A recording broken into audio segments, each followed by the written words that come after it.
Now moving down to Division 2. 111 to Meath, 219 to Dublin. A massively missed opportunity for Meath here, in my opinion. They just let this game pass them by. It was Colm O'Rourke, an absolute Meath legend, a Hall of Famer, coming in, a man that was part of Meath sides that battled against Dublin for years. And you look at how bad Meath have been against Dublin now for years. Meath haven't beaten Dublin in the championship since 2010. The last time Meath beat Dublin in the championship, Instagram did not exist.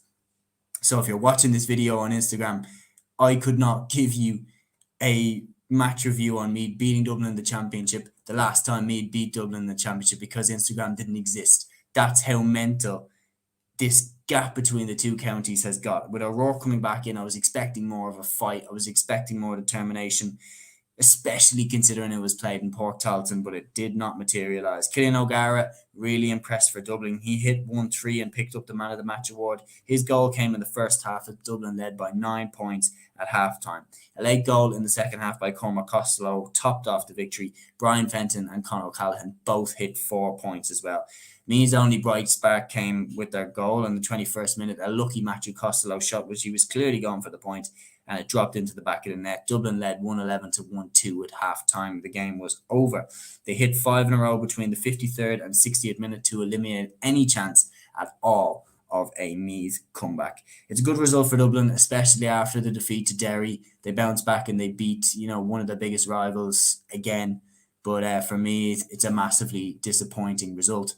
But talk about this for an amazing result. Louth continue their winning ways. 110 to Louth, 10 points to Cork. Another hugely impressive win for Mickey Hart's men. Played at St. Mary's in Ardee. Louth end a 66-year wait to beat Cork. It's their first win over Cork since the All-Ireland final in 1957. Absolutely remarkable. 5 unanswered points was the late push for Louth to get over the line. And bear in mind, they did this without Sam Mulroy. So talk about that for an improvement for Louth. Kieran Downey's point in the 62nd minute put Louth ahead, and they powered on to victory for a 3-point victory from there.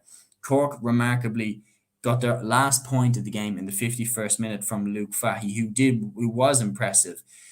But early in the second half, Ryan Burns tucked away a penalty, was a massive score, as Daniel O'Mahony got sent off as well, and it all turned on its head for Cork. For Louth, obviously there's the fiasco about them not getting, the RTE cameras at their games. They definitely deserve that. I mean, they really deserve the attention because, you think back-to-back promotions and winning the Division 3 title and looking so good in Division 2. Because to be honest, when I thought they were going down, I thought it was going to be Louth and Limerick that would get relegated, especially when Clare beat them on the opening day and beat them in a way where Louth had them, and then Clare hit 4 points in a row in additional time to steal the victory. I was thinking, I can't see Louth.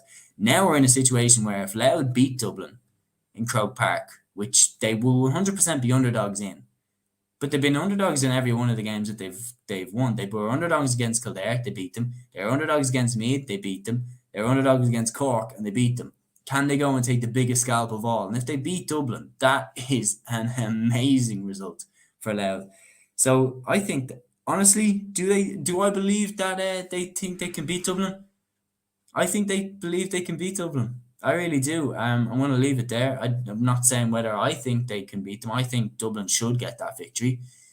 But you look at, how close Louth ran Clare and how close Clare ran Dublin. Clare should have beaten Dublin in Croke Park. Kildare should have beaten Dublin in Croke Park, and Louth beat Kildare. So Dublin sometimes take their eye off the ball, and Louth have shown this season they're making teams pay for it.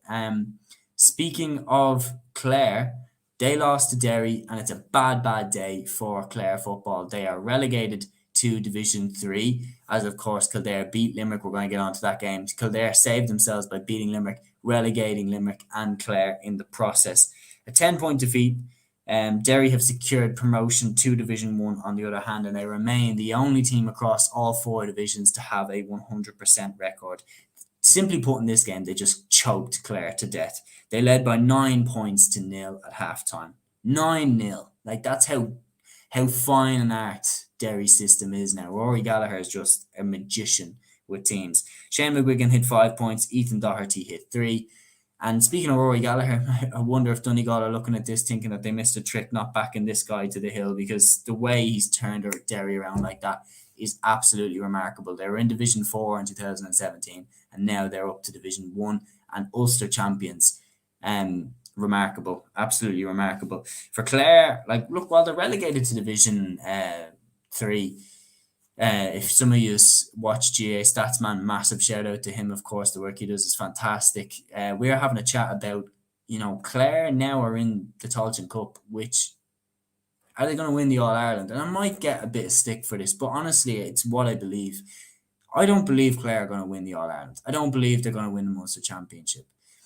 I don't believe they're going to win Division 2 ever. So they've just got relegated from Division 2. But could they win the Tailteann Cup? Yeah, they could. And you look at it, like with Colin Collins, the job that he's done with this Clare team. Does anybody remember we made it to the quarter final one year? Nobody remembers if somebody made it to the quarter final. Like, people only remember it if you make it to the semi-finals. And for Colin Collins and his team, yes, well, they've made a couple of quarterfinals, and beating Roscommon last year in the qualifiers to get there was remarkable. The reality is they got beaten out the gate by Derry in the quarterfinal. And if you look at that Clare team, I think last year, if Clare were in the Tailteann Cup, I think you could very well argue they would have beaten Westmeath and Cavan. So, like, it's a controversial thing to say. Westmeath were brilliant in the final, don't get it wrong, deserving Tailteann Cup champions. But when you look at it and you say, look how good Clare were last year, look how good they can be, Clare can go and win the Tailteann Cup. And I really think it wouldn't be the worst thing in the world at all now that they're in it. And they might go and win it. And that would be a perfect reward for Colin Collins for all the work that he's done with Clare over the years as their boss. He's been magnificent as their manager. Let me know what you think about it. Put it in the comments below. The last game in Division 2 that we're going to look at is Limerick 2-7, Kildare 3-10. As I mentioned, Kildare saving themselves. Limerick are relegated along with Clare. This game was still hanging in the balance right until the end when Dara Kirwan struck Kildare's third goal to finish Limerick off. But at the other hand, Kildare did lead from start to finish. The 20th minute goal from Kevin Flynn put them right in the driving seat. James Naughton hit a goal in the second half to reignite Limerick's challenge, but Jack Robinson came off the bench to get a goal for Kildare. But Robbie Burke responded very quickly with Limerick's second goal, and the game, as I said, was still neck and neck until Kirwan pounced and finished off the Treaty men. Look, even though Kildare have survived, Glenryan should not be happy with this league campaign. Simply put, they've been terrible. They have barely scraped by in games where they really should have won comfortably. And then in games where they should have been competitive, they've been beaten out the gate. You think of the Derry game, they were terrible. The Louth game, they were terrible in particular. And yeah, it's just not been good enough for Kildare, for the players that they have, the likes of Daniel Flynn, Kevin Feely, Jack Robinson, Jimmy Hyland. It's not good. Mick O'Grady as well in defence is fantastic. It's not good enough that they weren't challenging for promotion. When you look at how good Louth have been able, like, Kildare have a better squad than Louth.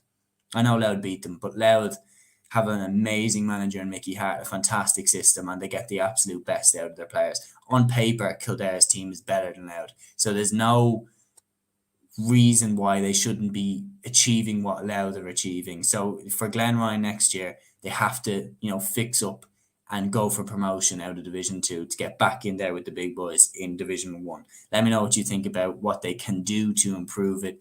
Their management team looked like they were on to great things last year. I tipped them to be right up there challenging for promotion this year. It has not materialized at all.